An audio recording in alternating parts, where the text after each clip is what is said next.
자, 안녕하세요. 지역세 간호 담당하고 있는 김희영입니다.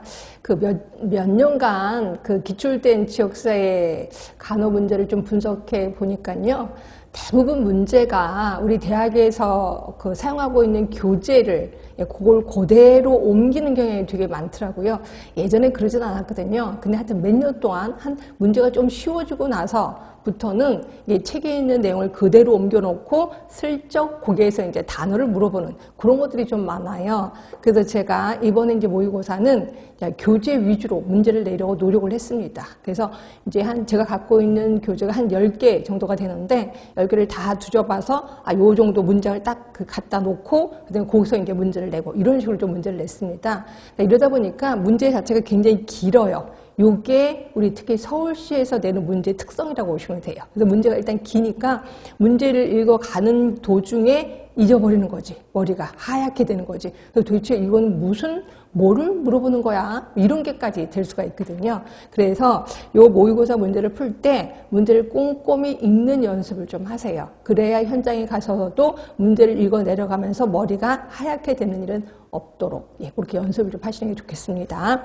자, 그리고 그러다 보니까 가끔 하다가 그리고 또 하나 여러분한테 이제 부탁드리고 싶은 거는 여러분들 얼굴 표정을 좀 저한테 많이 표현해 주세요. 왜냐면 쭉 보다가, 왜냐면 우리 분명히 이론에서도 이제 이론 과정을 거쳐서 이론 다 했거든요. 기출문제를 풀면서 이론을 제가 한번 싹 훑어드렸거든요. 그래서 제가 이제 이론은 다 완벽하게 훑어드렸다라고 생각은 하지만 여러분은 아직도 이제 이론이 부족하다, 이론이 아직 궁금하다 이러신 분도 있으실 거예요. 그래서 얼굴 표정을 좀 지어주시면 이걸 잘 모르는구나. 그러면서 제가 이제 이론 얘기를 해드리고, 근데 또 봤더니 그 얼굴 표정들이 다 알고 계셔. 그럼 제가 굳이 이론을 또 얘기할 필요는 없는 거죠. 그래서 표정을 저한테 잘 읽혀주시면 제가 될 것 같아요.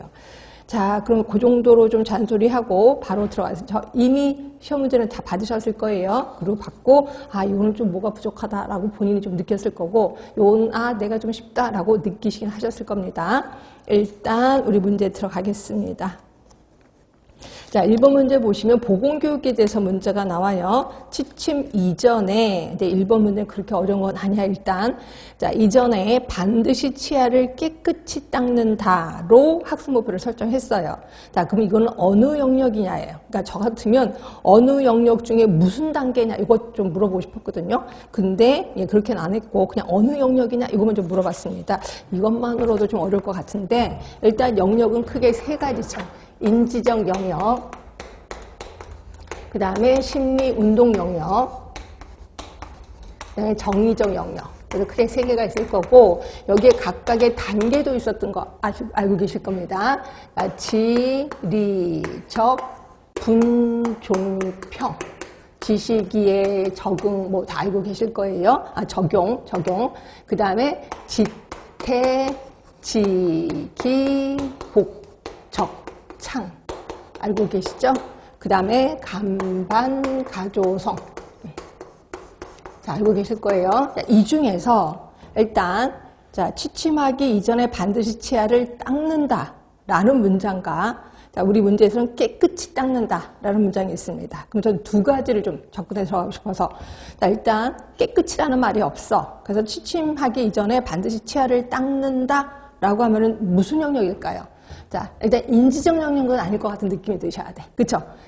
태도 영역이죠.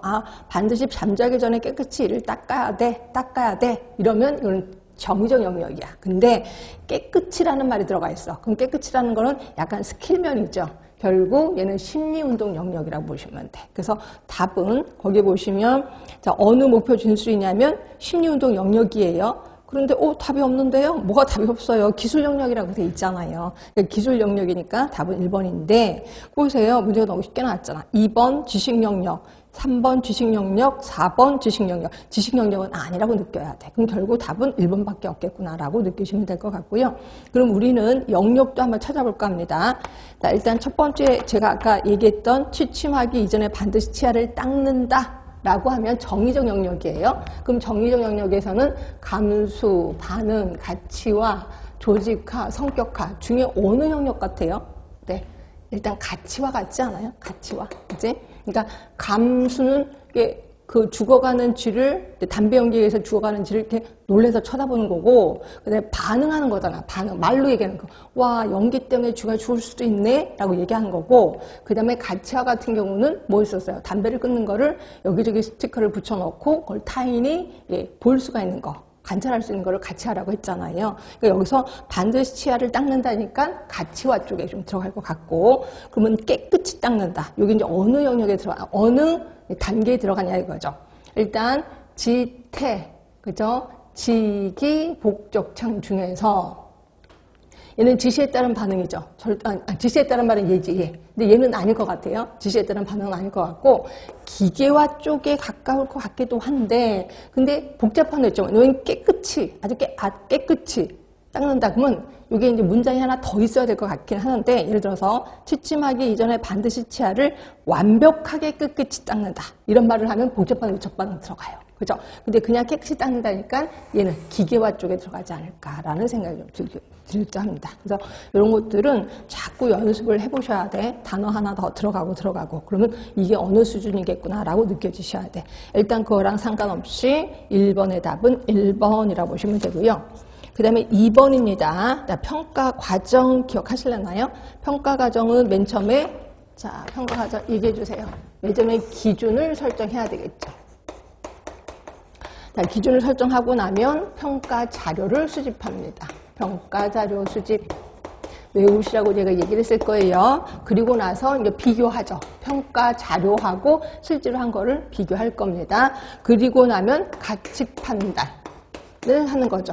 그리고 나서 재평가를 하는 겁니다. 재계획을 하는 겁니다. 자, 요게 순서 제가 외우시라고 했고요. 자, 그런데 평가 과정은 계획 단계에서 이미 평가 계획을 수립하고, 맞지? 예, 평가 계획을 계획 단계에서부터 합니다. 목표 설정에 근거한 평가 기준이 있어야 하며, 맞아요. 평가 단계에서는 계획 단계에서 마련한 평가 계획대로 평가 기준을 가지고 시행하는 것이다. 네, 맞아요. 평가 단계 중 목표 성취 정도를 파악하고 성패에 대한 요인을 분석하는 거. 아, 이거 성공한 거야? 이거 실패한 거야? 이거를 분석하는 단계가 무슨 단계예요? 어느 단계? 그치. 요 단계잖아. 가치 판단 단계. 요 정도는 성공한 거지. 이 정도는 성공하지 못한 거 아니야? 라고, 성공. 그 성패에 대한 요인을 분석하는 단계가 요 단계죠. 그러면 가치 판단 단계니까 답은 4번이 되는 거죠. 그치. 자, 요거 유인물 잠깐만 보겠습니다. 유인물도 따로 나갔을 거예요. 유인물 볼게요. 일단 유인물에 그 조그만 박스 안에 1번부터 5번까지가 있는데 요거 순서대로 돼 있어요? 안 돼 있어요? 안 돼 있는 거 느끼시지? 그치? 그러니까 제일 처음 칠판 쓴 것도 또 잊어보실라. 첫 번째가 평가 대상 기준을 설정해요. 1번이 첫 번째입니다. 그 다음에 두 번째가 평가 자료를 수집해야 돼. 그게 이제 4번. 그 다음이 뭐예요? 비교를 해야 되죠. 3번. 그 다음에 이제 네 번째가 가치 판단. 2번입니다. 그리고 재계획. 마지막이 5번이 되는 거죠. 일단 순서대로 좀 써놓고. 그 다음에 1번이에요. 무엇을 평가하며 어떠한 특정 기준으로 평가할 것인가를 결정하는 거래. 특정 기준으로 평가할 것인가니까 결국 뭐예요? 평가 대상 기준을 설정하는 거죠. 그 다음에 2번 평가하기 위해서 정보와 자료를 수집한대요. 뭐예요? 평가 자료 수집입니다. 자, 세 번째입니다. 설정된 목표와 현재 이루어진 상태를 비교한대요. 비교지 뭐, 비교. 자, 네 번째입니다. 목표에 도달하였는지 혹은 도달하지 못했다면 어느 정도 도달했는지 등의 범위를 판단하고 그 원인을 분석한다. 이게 뭐예요? 이게 가치 판단이죠. 가치 판단. 그리고 미래 사업 진행 방향을 결정한다. 이게 재계획이고. 그래서 이 중에서 가치 판단에 대한 문제였구나라고 보시면 될 것 같고요. 그래서 답은 4번이 맞아요. 자, 3번입니다. 그 유명한 스와트 분석. 알고 계실 거예요. 우리 이것도 한 번은 좀 짚고 넘어가자. 자, 스와트 분석. 스와트 분석. SO 전략. ST 전략. WT 전략. 자, SO 전략 뭐예요? 뭐 남 무서울 게 없죠. 갖고 있는 거 다 있으니까, 기회도 있으니까 공격적 전략 들어가야 돼. 공격적 전략. 그 다음에 ST입니다. ST는 어때요? 위협은 왔지만 우리 조직의 강점이 있죠? 우리 조직의 강점을 부각시켜야 돼. 그래서 다각화 전략, 신고객, 신기술 이걸 부각시키는 거죠. 그 그다음에 WO입니다. 약점은 있지만 기회는 왔어요. 그럼 우리 조직을 뜯어 고쳐야 돼요. 그렇죠? 그래서 이거를 국면 전환 전략이라고 표현하고 있습니다. 자, 상태가 아주 안 좋은 게 WT죠? 그렇죠? 자, 요거는 어때요? 일단 목숨만 살아야 돼. 그래서 얘는 축소 전략 들어가야 돼. 사업 축소 전략 들어가야 된다. 일단 요거는 달달달 외우시고, 요 문제는 그러니까 요 네 개 중에 어떤 전략을 써야 되느냐? 이제 요거거든요. 한번 볼게요. 자, 전략적 기획에서 현황 분석의 한 방법으로 조직이나 사업의 강점과 약점, 주위 환경의 기회와 위험 요인을 확인하는 것이다. 예, 맞아요.